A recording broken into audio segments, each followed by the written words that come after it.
Hello, welcome to Maximize Your Time and Elevate Your Life, the weekly podcast that gives busy professionals practical tips to work smarter, not harder. I'm your host, Blinn Bates, and each week we're going to explore simple strategies to help you take control of your calendar and create more margin in your life. Because although time is finite, how you use it matters.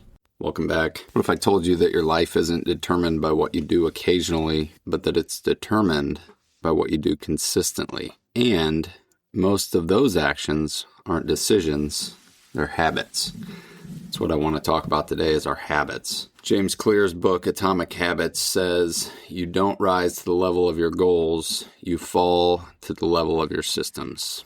And I believe that to be true. Habits are our invisible architecture of our lives. Or in other words, they're our systems. They're the way we lead our lives. These run automatically. I can remember sitting in a car and I get to my destination and I can't remember how I got there because it's so ingrained, having done it so many times over and over and over.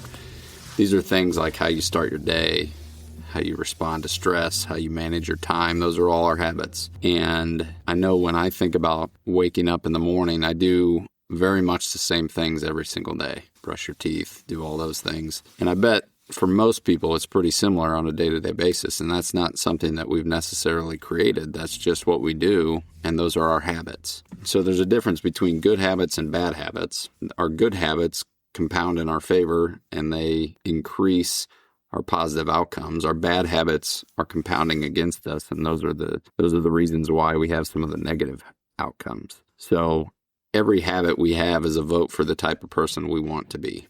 And these can be very, very difficult to change. Most people try to change habits by doing things like making New Year's resolutions or relying on motivation, making big, huge, sudden changes or using willpower. And at some point or another, that's going to fail. We're going to lose motivation. We're not going to have a lot of willpower to do some of these things. And then we're going to be frustrated because we haven't been able to change these habits. These habits are built into our environment and they're tied to cues and routines that we do on a consistent basis. So they're reinforced by repetition over and over again. And you can't just break these right away. You have to replace and redesign these in order to make them better. So how do you break a negative habit? You've determined this is something that I don't want to do anymore.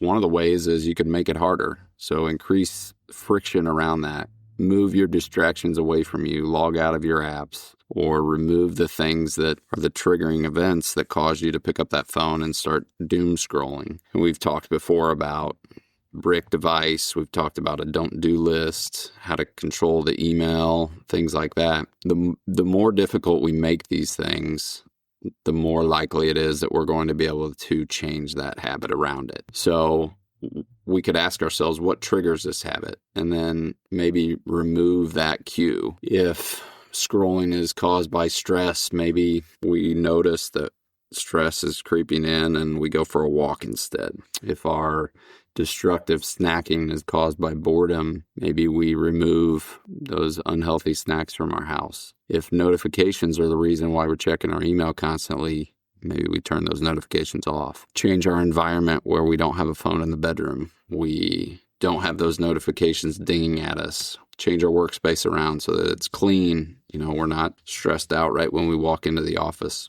So some of these we don't necessarily want to just eliminate.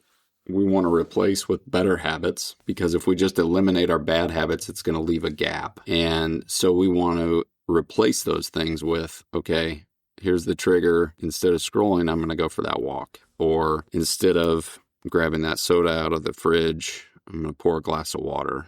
Or whatever it is, we're planning for it instead of reacting instinctively the way that we always have. So we're not removing them necessarily, we're redirecting them or replacing them with better habits. So we want to identify the clear trigger, and maybe we create the clear trigger. So I want to start working out. How can I do that? Maybe we lay our clothes out the night before and those are ready so that we can just put them on, and then that pushes us toward the gym or whatever we're going to do for our workout. These do not have to be huge. We can start small. We can use, a 2-minute rule. We're going to read 1 page a day, or we're going to do 1 push-up. And usually activity leads to more activity. So maybe we want to pair it with something that we already enjoy. Stack those habits. So every day I make coffee, okay? Once I've made my coffee, I sit down and I'm going to review my day. So now those are combined, and those are attractive because I like to have that coffee. So that's a trigger to review my day and get ready for my day. It gives us an immediate reward because we're doing that thing. It's helping us track our progress and check that box. So that helps too. And making good habits easy is one strategy, but we also want to make bad habits difficult. Sometimes we don't want to just replace habits. Maybe we have some good habits and we want to upgrade those in some way, shape, or form. We just want better versions of those habits. So we've gotten into a pretty good rhythm of processing our email twice a day, maybe. Okay. How can we even be better at that? Maybe we can batch those emails into groups or get an AI program that does that for us. Maybe our meetings could be more structured. Maybe we start creating an agenda for all of our meetings. Plan our morning out, not necessarily just react. We want to do this, and this before we open up our email client. And then maybe we want to sit down and start our day with, here's my big win from yesterday. So we start on a positive note. A lot of this can be incorporated into our perfect week that we've created as we're revising that on a weekly basis. Batching helps. When we're planning that day, we're hopefully going to win that day, or we're going to be a lot more likely to win that day. Optimizing good habits beats trying to reinvent ourselves every time because we're already doing something well. We just want to improve on that. Some of these habits are identity-based, so we want to focus our shift on who we want to become, not necessarily what we want to do. So instead of I want to exercise, we're going to start telling ourselves, I am somebody who takes care of my health, and the exercise is going to follow. I want to be productive. That's nice, but we want to be someone who manages time intentionally. I want to stop, insert your vice, drinking, scrolling, drugs, whatever. Instead, we're going to become someone who doesn't do those things. Your habits are going to follow your identity. So if you are somebody that takes care of your health, you're going to exercise, you're going to walk 10,000 steps a day, whatever that is. My challenge to you this week is to pick one habit to improve. Make it very obvious for yourself. Set yourself up to level that habit up. Pick something that you already do well. Make it easy, make it more repeatable, and make it intentional. If you wanted to, you can replace one bad habit with a better alternative. But I think in order to start getting some progress on that, leveling up one of the habits you already do is going to be a lot easier. Start small, just stay consistent. You don't need massive change for this. You just need small, consistent improvements because over time, those are going to compound just like interest, and they're going to change your entire life.